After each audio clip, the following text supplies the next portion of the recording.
আপনি আসলে যখন নির্বাচন করেছেন কোন কোন জিনিস জনগণ আপনার কাছে প্রত্যাশা করেছে, আপনি কি কি প্রতিশ্রুতি দিয়েছেন, সেদিকে আপনি কতটুকু এগিয়ে যেতে পেরেছেন স্থানীয় জনপ্রতিনিধি হিসেবে?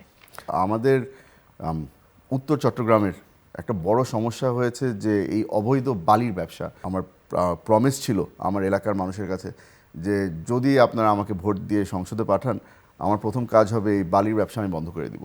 আপনারা হয়তো জানেন যে এই ড্রেজিং অথবা বালুর ব্যবসা এখানে আমরা কিন্তু আগে এজারা দিয়ে ব্যবসাটা করা হতো। পরবর্তীতে এটা নিয়ে অনেক মারামারি হয়েছিল, খুনাখুনি হয়েছে। তো আমি এক্সিকিউটিভ ডিসিশন নেই যে আমার এলাকার মধ্যে আমি আর কোনো এজারা করতে দেব না। আমি সব ধরনের বালির ব্যবসা বন্ধ করে দিয়েছিলাম।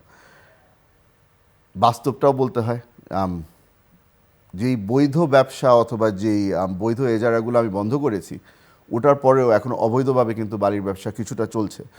আমার এখন ফুল টাইম জব হয়ে গেছে যে যেভাবে করেই হোক না কেন, যখনই কোনো ধরনের অবৈধ ড্রেজার আমার এলাকার মধ্যে দেখা যায়, তখন আমার পুলিশের সাথে প্রশাসনের সাথে কথা বলে ওগুলো বন্ধ করাতে হচ্ছে। হুমায়ুন কাদের চৌধুরী, মানে শুধু চট্টগ্রাম নয়, নানা জায়গায় দেখা গেছে যে এই ধরনের ব্যবসার সঙ্গে বিএনপির নেতাকর্মীরাও জড়িত থাকেন। তখন আসলে আপনি কি করেন? আপনি কি তখন অনেকখানি হাত পা বাঁধা হয়ে যায়, নাকি আপনি সেখানে কোনো কম্প্রোমাইজ করেন? আমি আমার নিজের ব্যাপারে বলতে পারি, আমার এখানে কোনো কম্প্রোমাইজ করার সুযোগ নেই।